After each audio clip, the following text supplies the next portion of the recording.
আসসালামু আলাইকুম। কেমন আছেন সবাই? আমি আছি আলহামদুলিল্লাহ। মরেও বেঁচে আছি। বেঁচে থাকতে হয়। আল্লাহ হায়াত দিয়েছে তাই বেঁচে আছি। এই তো জীবন চলছে জীবনের গতিতে। আল্লাহ যেরকম চেয়েছিল ঠিক সেরকমটি। আমাদের জন্মের আগেই নাকি আমাদের কিভাবে আমরা চলবো, কীভাবে আমাদের মৃত্যু হবে, কি আমরা খাবো, রিজিক, ধন দৌলত সব কিছু লেখা হয়ে থাকে। তো এটাই হচ্ছে সত্য কথা, যেটা কোরআনে বর্ণিত আছে, আর এটাকেই মেনে নিতে হবে। উত্থান পতন সবই আছে, দুঃখর পর কষ্টর পর সুখ আছে, এটা আল্লাহর দেওয়া প্রতিশ্রুতি। তো এখানে বিশ্বাস করতেই হবে। আর যারা অকারণে মানুষের ক্ষতির শিকার হয়, সেখানে তো আসলে আল্লাহকে ডাকা ছাড়া দ্বিতীয় কোনো পন্থা আমার কাছে আসলে নাই। তবে আমি ধৈর্য ধরতে শিখে গেছি, কষ্ট পেতে পেতে শক্ত পাথর হয়ে গেছি। তবে বিপদে পড়লে অনেক মানুষ চেনা যায়, অনেক কিছুকেই চেনা যায়, অনেক কিছুকেই জানা যায়, যারা আসলে অনেক মানে মানে সবসময়ই আমাদের কি বলে দয়া দাক্ষিণায় বেঁচে থাকতো, তারা আসলে এখন যেটা করছে সেটা আসলে বলতেও খারাপ লাগছে আসলে নিজের কাছে, এইসব কথা না বলি। তো যা হওয়ার হয়েছে, আপনাদের সবার কাছে আমি দোয়া চাই যেন আল্লাহ আমাকে আরও বেশি ধৈর্য দেয়, আল্লাহ যেন আমাদেরকে আরও একটু হায়াত দেয়, আমরা যেন বেঁচে থাকতে পারি।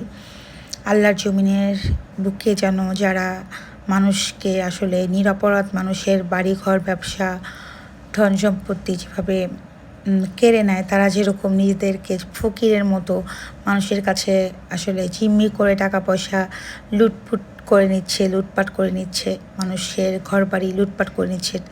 তারাই বলছে সব লুট করো, আবার তারাই বলছে যে আমরা এদেরকে সাপোর্ট করি না। আসলে কোনটা? সবই তো আইওয়াশ, তাই না?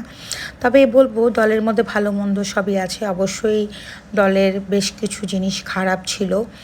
যেহেতু আমি দল করি না, রাজনীতি সম্বন্ধে তেমন একটা আইডিয়া নেই, তবুও যতটুকুই বা আছে সেখান থেকে বলবো যারা আসলে অনেক হাই লেভেলের লোকজন ছিল, এমপি মন্ত্রী থেকে শুরু করে যারা জেলা পর্যায়ের নেতারা ছিল, তাদের আসলে ফলসের কারণে আজকে হচ্ছে এই অবস্থা। তাদের চুরি করার কারণে, তাদের হচ্ছে কোনো কিছু গায়ে না মাখার কারণে, কিংবা তাদের গোঁড়ামির কারণে আজকে আমাদের মতো সাধারণ মানুষের, নিরপরাধ মানুষের আসলে এই ক্ষতিগুলো হচ্ছে। তারা তো আসলে ইনকাম করেই নিয়েছে, তারা তো ধরা ছোঁয়ার বাইরে। তারা যদি জেল জুলুম খাটে, কিংবা তাদের যদি সব কিছু সিজ করে নেওয়া হয়, তারপরেও দেখা যাবে তাদের সম্পদের পাহাড়ের কম পড়বে না। কিন্তু আমরা যারা সাধারণ মানুষ, যারা আমরা আসলে খুব কষ্ট করে ব্যবসা বাণিজ্য করে আমাদের ঘর দর সম্পদ করতে হয়, বাচ্চাদের লেখাপড়া করাতে হয়, সব কিছু করতে হয়, কিংবা একটু ভালো থাকার জন্য অনেক কষ্ট করে সব কিছু করতে হয়, আসলে তারা আমরা আসলে এরকম পরিবেশের শিকার হই। তো আমাদের জন্য একমাত্র আল্লাহই যথেষ্ট, আমাদের তো আর কেউ নাই। তো আমরা কি করব? আমাদের জন্য আল্লাহই যথেষ্ট, ইনশাআল্লাহ। কারো কোনো কিছুই চিরস্থায়ী না, হ্যাঁ? তো সেক্ষেত্রে ক্ষমতাটা তো আরোই না।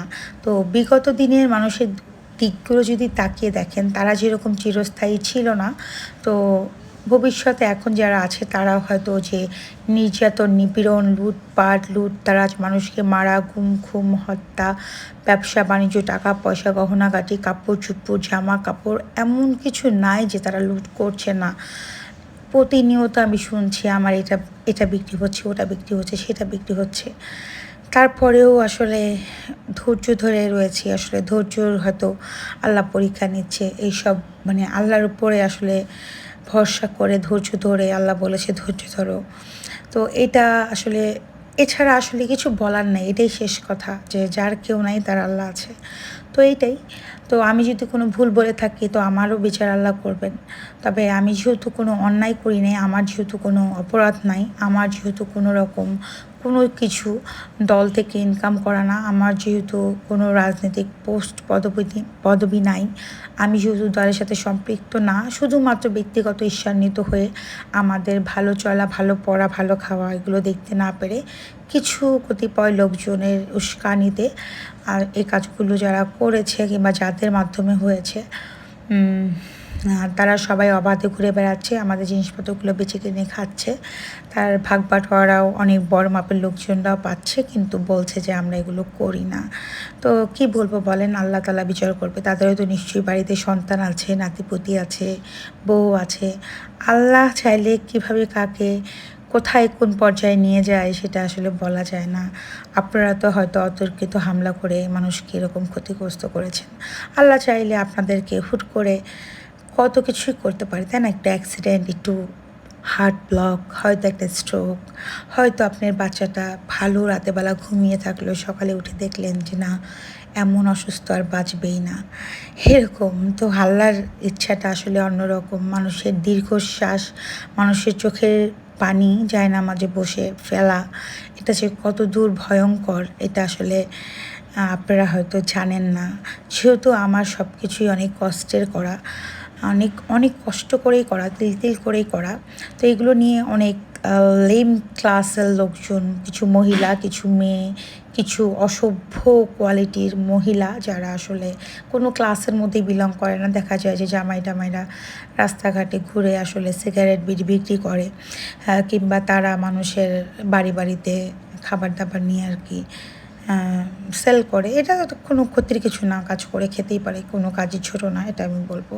যাই হোক, তারপরেও তারা এত লেম, তাদের নিজস্ব স্বার্থে যে নিজেদের দল যদি ক্ষমতায় আসে তাহলে হয়তো জামাইকে চাকরি বাদ দিয়ে একটু ব্যবসায় ঢুকিয়ে দেবো, হয়তো নিজে এটা করবো সেটা করবো, এরকম কিছু চিন্তাভাবনা। আর কিছু মেয়েদের হয়তো কি বলবো, বয়ফ্রেন্ডদের ভালো অবস্থান দেখতে চায়। আরও অনেক কথা আছে, আসলে বলতে চাই না অনেক কিছু, শুধু এইটাই বলবো যে দলের প্রত্যেকটা মানুষই আসলে খারাপ না। তো আপনারা বিচার করবেন, ঠিক আছে, সেটা সঠিক বিচার করেন।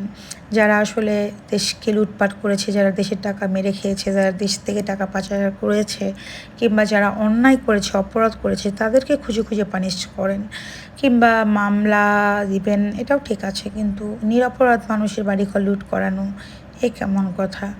এটা তো আপনার সাথেও হতে পারে, তাই না? যেরকমভাবে পথ দেখাবেন সেভাবেই তো মানুষ শিখবে। তো এই তো, আল্লাহ মানুষকে ছাড় দেয়, ছেড়ে দেয় না। আগেও বলেছি, এখনও বলবো।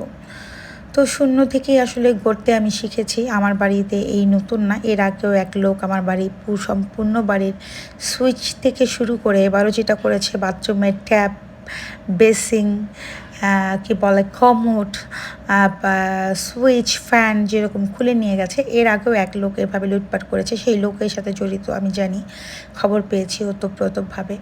তো জড়িত হয়ে কোনো লাভ নেই, রাখে আল্লাহ মারেকে, কথা তো একজন আছেই, তাই না? যেহেতু অপরাধ করিনি, ঘুরে অবশ্যই দাঁড়াবো। হয়তো সাময়িক কষ্ট, আপনারা মানুষকে নির্যাতন করছেন, এই তো আমাদের দেশ। তো কোথায় আমাদের নোবেল বিজয়ী মানুষরা, কোথায় আমাদের সমন্বয়ক ভাইয়ারা, মেধাবী অত্যন্ত সুশীল সমাজের মানুষ? কেন তারা বিচার করতে পারছে না?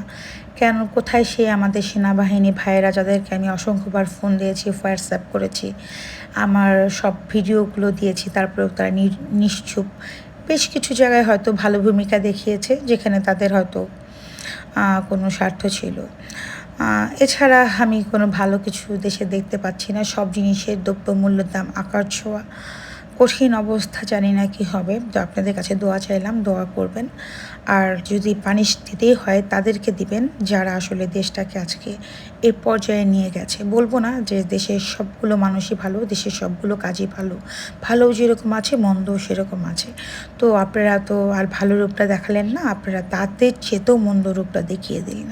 তো যাই হোক, যেরকম কর্ম হবে সেরকমই ফল হবে। এবারও আপনারা দেখতে পাচ্ছেন, ভবিষ্যতেও দেখতে পারবেন।